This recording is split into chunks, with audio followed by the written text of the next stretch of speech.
So బేసికల్గా ఒక movie hit or flop or average talk whatever is that it's all depend on public talk. Yes. అంటే like రివ్యూలు చెప్పడం కావచ్చు, or else premieres చూసిన తర్వాత మీడియా పీపుల్స్ ఇచ్చే మాటల వల్ల కావచ్చు.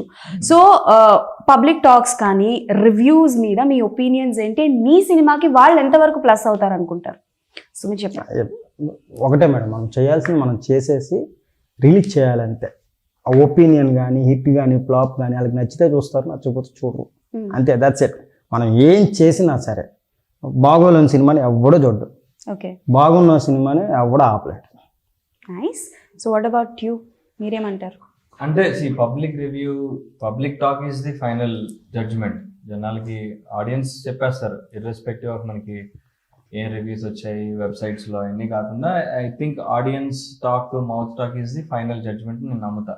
But at the same time my request is, ఒక మూవీని మౌంట్ చేసి ఒక డైరెక్టర్లో ప్రొడ్యూసర్ని కలిసి చెప్పి యాక్సెప్ట్ చేయించుకుని ఒక టీమ్ని అసెంబ్లీ చేసి సినిమా చేయడం అనేది చాలా పెద్ద టాస్క్. అది మామూలు విషయం కాదు. చాలా మందికి అది ఆ విషయం అర్థం కాదు. And at the same time cinema finish చేసి పోస్ట్ ప్రొడక్షన్ తీసుకొచ్చి, పోస్ట్ ప్రొడక్షన్ అది ఇంకో పెద్ద ఎత్తది. ఎడిటర్ని తీసుకోవాలి, మ్యూజిక్ డైరెక్టర్తో మ్యూజిక్ చేయించుకోవాలి, తతంగా ఉంటుంది. వీటన్నింటికి మించి రిలీజ్ వచ్చేటప్పుడు దోలు తీరిపోతుంది చిన్న సినిమాలకి. డిస్ట్రిబ్యూషన్ కానీ తీసుకురావడానికి, రిలీజ్ పార్ట్నర్స్ తీసుకురావడానికి చాలా పెద్ద టాస్క్ అది. ఇవన్నీ దాటుకుని హర్డిల్స్ మేము రిలీజ్కి వచ్చాక డేట్ వి కైండ్లీ రిక్వెస్ట్ అవన్నీ దృష్టిలో పెట్టుకుని రివ్యూ రాస్తే బాగుంటుంది. Okay, so one is completely out of obviously at the same time content నచ్చితే యాక్సెప్ట్ చేయండి. Yeah, but please little gentle with us. Please కొంచెం మాతో జెంటిల్ గా ఉండండి.